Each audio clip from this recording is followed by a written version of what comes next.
Ya, selamat pagi. Shalom buat semua murid, siswa dan siswi kelas 9 SMP Kristen Nasional Anglo. Harapan saya kita semua sehat, dalam keadaan baik, dalam keadaan bugar.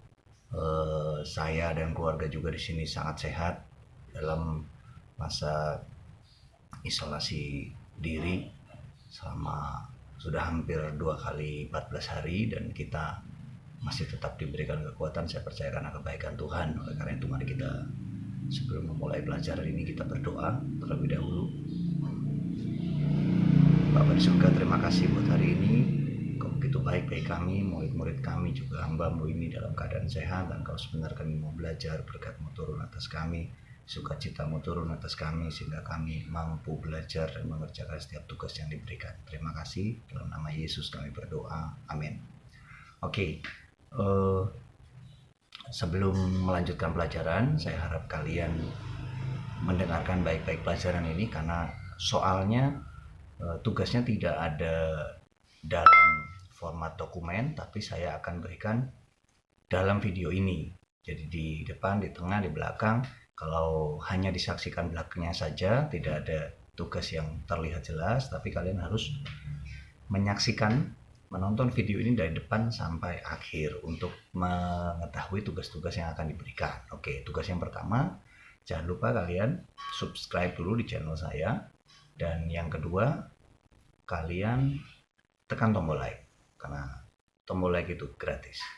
Oke, nah kalau minggu lalu kita belajar bagaimana ada perang gerilya, itu adalah perlawanan secara fisik bangsa Indonesia terhadap rongrongan kedaulatan yang dilakukan oleh Belanda terhadap Indonesia. Maka hari ini kita akan belajar bagaimana bangsa Indonesia yang sudah terpelajar, sudah pintar, sudah sejajar dengan bangsa-bangsa lain, juga melakukan tindakan yang kedua, yaitu perjuangan melalui jalur diplomasi.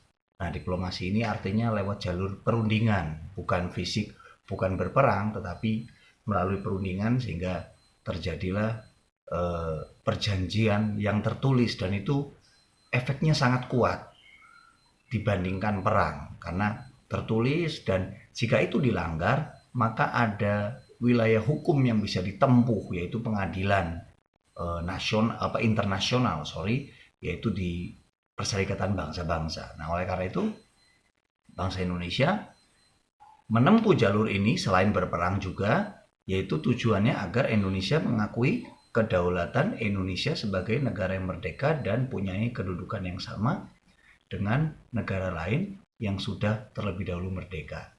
Jadi secara gampangnya, Belanda ini belum move on.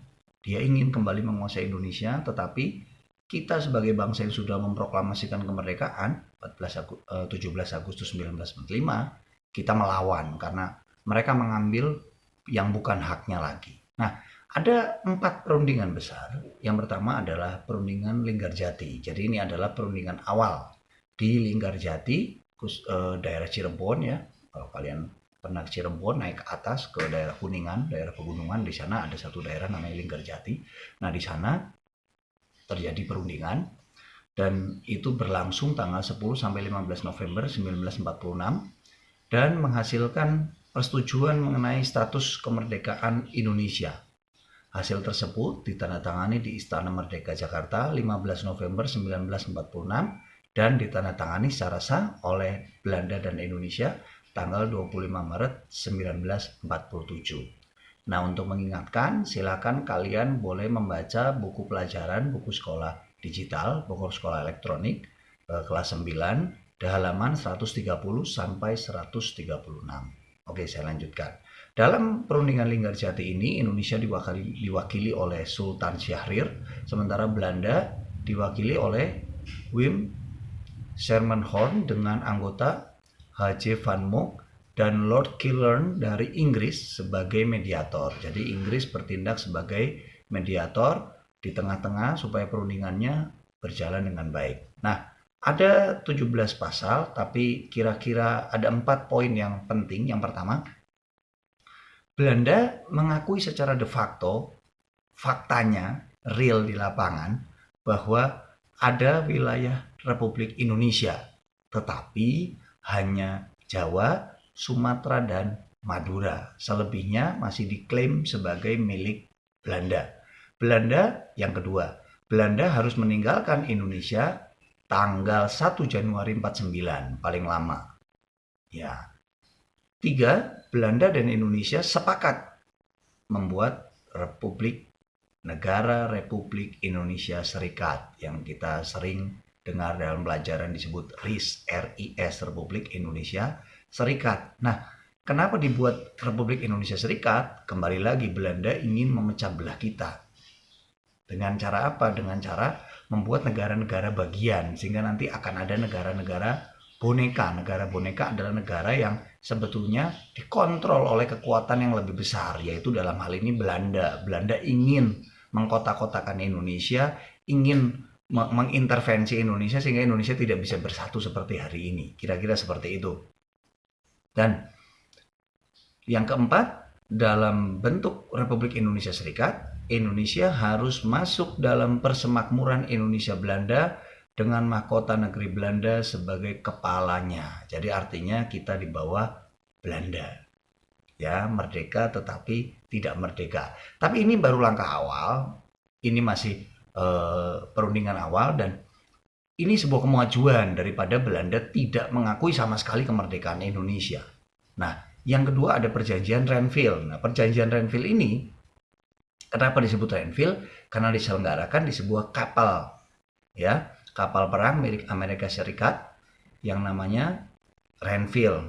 Nah, dalam hal ini, perundingan ini ada komisi 3 negara. Komisi 3 negara itu yaitu negara Amerika Serikat, Belgia, dan Australia sebagai perantaranya. Nah, dalam perundingan ini, maka Indonesia memiliki Perdana Menteri karena dibentuk Republik Indonesia Serikat yang bernama Amir Syarifuddin, dan dari pihak Belanda mereka mengirimkan seorang Indonesia berdarah Indonesia yang tinggal di Belanda yang bernama Abdul Qadir Wijoyo Atmojo. Abdul Qadir Wijoyo Atmojo ini sengaja dikirim Belanda sebagai ketua delegasinya untuk memperkeruh suasana, dalam arti mereka sedang ingin membuat sebuah image bahwa sebenarnya pertikaian Belanda Indonesia ini pertikaian internal, bukan masalah internasional. Sebab ini orang Indonesia lawan orang Indonesia. Lihat betapa cerdiknya Belanda, ya. Tetapi kecerdikan Belanda kalah sama yang namanya kuasa Tuhan, takdirnya Tuhan supaya kita merdeka. Nah, jadi dalam hal ini maka ada 3 poin penting, ya. Ada 6 poin penting yang dibahas di sini. Kira-kira 1, Belanda tetap berdaulat sampai terbentuk Republik Indonesia Serikat. Jadi diulur-ulur terus waktunya supaya Indonesia ini kembali lemah. Yang kedua, Republik Indonesia Serikat sejajar kedudukannya dalam Uni Indonesia Belanda. Yang ketiga, maka Belanda sebelum Indonesia terbentuk Republik Indonesia Serikat, maka Belanda menyerahkan kekuasaannya kepada pemerintah federal sementara, bentukan Belanda tentu saja. Yang keempat, Republik Indonesia menjadi negara bagian dari Republik Indonesia Serikat. Bisa dibayangkan bagaimana Belanda begitu semangatnya ingin memecah belah bangsa kita. Yang kelima, antara 6 sampai 1 tahun akan diselenggarakan pemilihan umum untuk membentuk konstituante RIS. Dan yang keenam, tentara Indonesia di daerah pendudukan Belanda harus dipindahkan ke daerah Republik Indonesia. Itu adalah perjanjian Renville. Nah, dari perjanjian ini kita bisa lihat bahwa Indonesia semakin tersudut, ya, tidak semakin baik keadaannya. Jadi Belanda begitu cerdiknya dalam perjanjian ini. Nah, sementara kekuatan Belanda semakin kuat karena mereka bisa membuat negara-negara boneka, ya. Nah, setelah perundingan Renville, maka timbullah konflik berkecamuk di Indonesia karena ada golongan-golongan yang marah dengan sang delegasi dan hasil-hasil perundingannya. Maka yang terjadi, kabinet Amir Syarifuddin jatuh karena itu masih bentuknya perserikatan, sehingga tidak lagi pakai presidensial, ya, tapi pakai parlementer, jatuh, kemudian digantikan oleh kabinet Hatta. namun di bawah pemerintahan Hatta dirongrong terus oleh salah satunya adalah bekas Perdana Menteri dan organisasinya yang dibentuk ya, Amir Sarifuddin dan organisasinya namanya Front Demokrasi Rakyat. Puncaknya ada pemberontakan PKI Madiun 1948. Nah, keadaan yang lemah inilah yang dimanfaatkan kembali oleh Belanda untuk melancarkan agresi militer Belanda II. Oke, sebelum dilanjutkan, maka tugas tadi kalau pertama tugasnya adalah kalian harus subscribe dan like. Nah, maka tugas kedua hari ini saya perintahkan kalian untuk isi komentar. Ya, isi komentar ya minimal saya tahu kalian masih dalam keadaan yang sehat dan baik. Yang kedua, minimal saya ingin kalian sengaja saya taruh di tengah-tengah, ingin kalian mendengarkan video ini. Berarti kalau kalian tidak komen, berarti kalian tidak mendengarkan video ini di tengah-tengah, hanya ingin tahu awal dan akhirnya saja. Oke. Yang ketiga, saya lanjutkan, ada perundingan Rumroyen. Nah, perundingan Rumroyen ini adalah perundingan keberhasilan masalah Indonesia Belanda ini dibawa ke PBB. Jadi kalau tadinya hanya ada negara yang berbaik hati untuk ikut menjadi penengah, kalau ini PBB turun tangan. Nah, jadi perundingan Rumreyen terjadi pada tanggal 4 April 1949 di bawah pimpinan Marle Cochrane. Siapa dia? Dia adalah orang Amerika Serikat. Ya, delegasi Indonesia dipimpin oleh Muhammad Rum. Nah, dalam perundingan ini Indonesia tetap berpendirian bahwa pengembalian pemerintahan Republik Indonesia ke Yogyakarta merupakan kunci pembuka perjanjian selanjutnya. Jadi Indonesia tetap mempertahankan kedaulatannya karena ibu kotanya direbut, maka sama saja tidak bernegara, maka Indonesia tidak punya nilai tawar. Lalu Belanda juga menuntut penghentian perang gerilya karena mereka sangat kesulitan karena Indonesia punya siasat yang sangat jitu yaitu perang gerilya ya. Kalian sudah belajar bagaimana Jenderal Sudirman dengan dahsyatnya, dengan kekuatan yang tidak besar tapi sangat mengejutkan, sangat membuat kekalahan yang cukup telak bagi orang-orang Belanda begitu.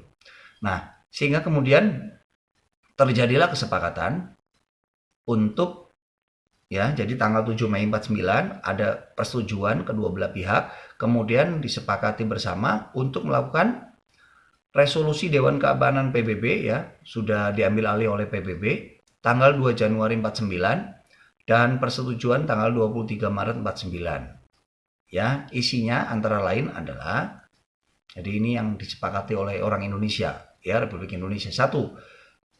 Indonesia akan mengeluarkan perintah penghentian perang gerilya. Yang kedua, kedua belah pihak akan bekerjasama dalam hal mengembalikan perdamaian, keamanan, dan ketertiban. Karena kita semua tahu perang menimbulkan kekacauan. Dan yang ketiga, Belanda turut serta dalam konferensi meja bundar yang bertujuan mempercepat penyerahan kedaulatan lengkap dan tidak bersyarat kepada negara Republik Indonesia Serikat. Nah, kemudian Belanda, dalam hal ini Dr. J.H. van Rooyen, mengeluarkan statementnya, hasil perundingannya adalah 1. Belanda menyetujui pemerintah Indonesia harus bebas dan luasa melakukan kewajiban dalam satu daerah yang meliputi kerasidenan Yogyakarta, karena waktu itu Yogyakarta menjadi ibu kota. 2. Pemerintah Belanda membebaskan secara tidak bersyarat pemimpin Republik Indonesia dan tahanan politik yang ditawan sejak 19 Desember 48. Bisa dibayangkan, jadi mereka sudah ditawan cukup lama ya, ditahan cukup lama para pemerintah ya, jadi presiden dan lain sebagainya. Nah, 3. Pemerintah Belanda menyetujui Republik Indonesia akan menjadi bagian Republik Indonesia Serikat ya. Yang keempat, konferensi meja bundar akan dilaksanakan secepatnya di Den Haag sesudah pemerintah Republik Indonesia kembali ke Yogyakarta.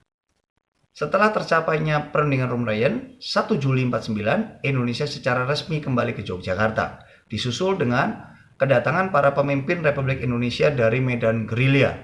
Panglima Besar Jenderal Sudirman kembali ke Yogyakarta 10 Juli 49 dan 31 Juli 49 diselenggarakan sidang kabinet. Dalam sidang tersebut, Sarifuddin Prawira Negara sebagai Perdana Menteri waktu itu mengembalikan mandat kepada Wakil Presiden Muhammad Hatta Dan juga diputuskan Sri Sultan Hamengkubuwono ke-9, Raja Jawa, dalam hal ini penguasa Yogyakarta, diangkat menjadi Menteri Pertahanan. Nah, yang keempat adalah konferensi meja bundar. Ya, jangan lupa sekali lagi kalian subscribe, like, dan komen di channel YouTube saya supaya saya tahu bahwa kalian sudah menyaksikan channel ini. Ya, dalam konferensi meja bundar dilaksanakan di Den Haag, Belanda, 23 Agustus sampai 2 November 49. Nah, inilah puncaknya dari perundingan ini, maka konfrontasi fisik Indonesia-Belanda berhenti secara utuh. Ya, dan dari hasil ini ada pengakuan penyerahan kedaulatan pemerintahan Belanda kepada pemerintahan Indonesia.